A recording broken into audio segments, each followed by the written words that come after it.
Assalomu alaykum aziz dindoshlar. 30-darsimizga xush kelibsiz. Bugungi darsimizda g'oyin harfini yozishni hamda o'qishni o'rganamiz. E'tibor bersangiz, g'oyin harfi mana quyidagi holatda yoziladi hamda ustida bitta dona nuqtasi bor. Mana so'z o'rtasida ham, so'z oxirida ham alohida holatda. E'tibor bering, g'oyin harfida shu ustidagi nuqtasi orqali biz buni g'oyin harfi ekanligini bilib olamiz. Agar ustidagi nuqtasi bo'lmasa, u boshqa harf bo'lib qoladi. Biz uni ertaga o'tamiz. Xo'p, g'oyin harfining ustida bitta dona nuqtasi bor ekan, hamda yozilishi mana e'tibor bersangiz ruscha S ga o'xshaydi, faqatgina mana bu yog'i sal bunday teparoqqa qaragan bo'ladi, bundayroq. Ya'ni kitobdan o'z ko'rsataman. So'z o'rtasidagi, so'z oxiridagi alohida holatlar. Hamda dars oxirida buni yozib ko'rsatib beraman.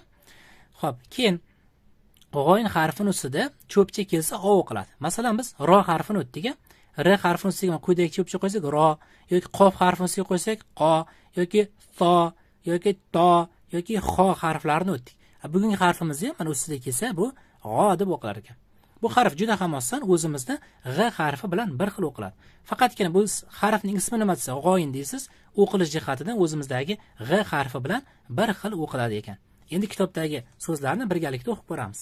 Biz boya aytib o'tdik, bu harfning ustida, ya'ni g'o harfining ustida cho'pcha kelsa o o'qiladi. Shunda g'a, o m, g'om.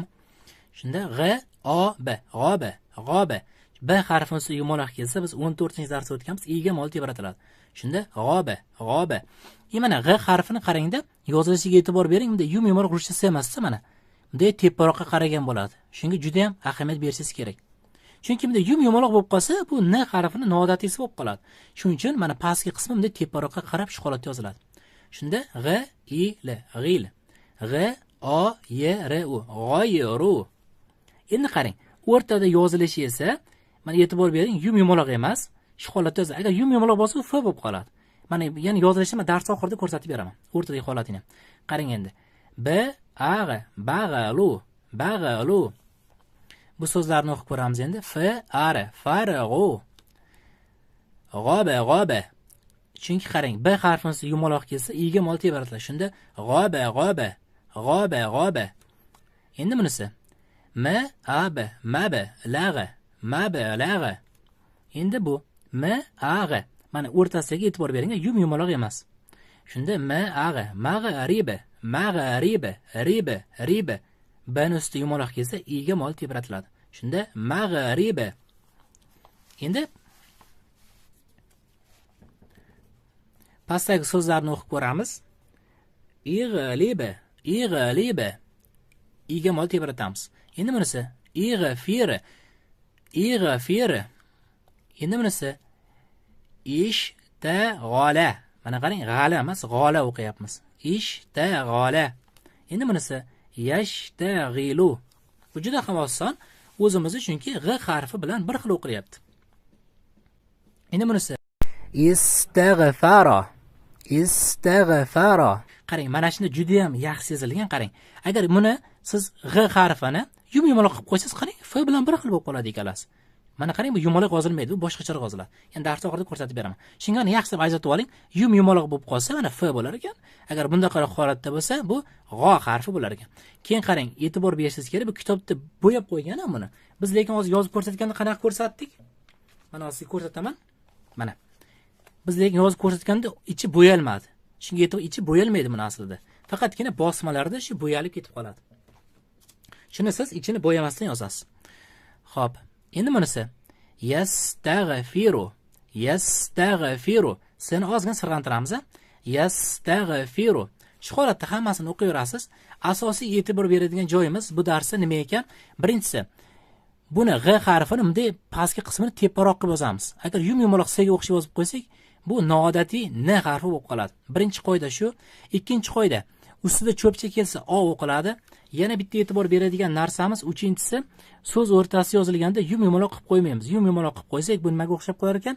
F harfiga o'xshab qolar ekan. Shularga yaxshi e'tibor beramiz.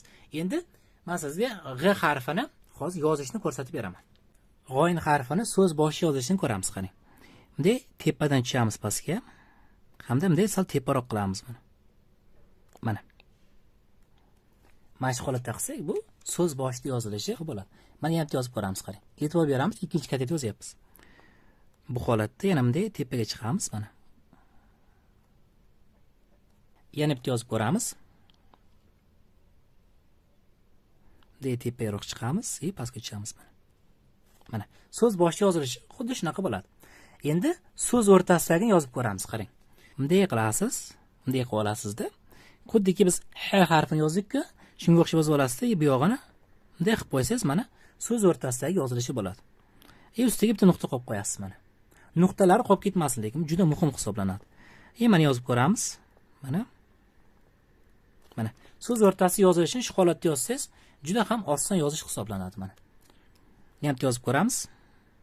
Mana h ga o'xshab yozamiz. Yana bunday qilib qo'yamiz mana. Mana shu so'z o'rtasida yozilishi bo'ladi.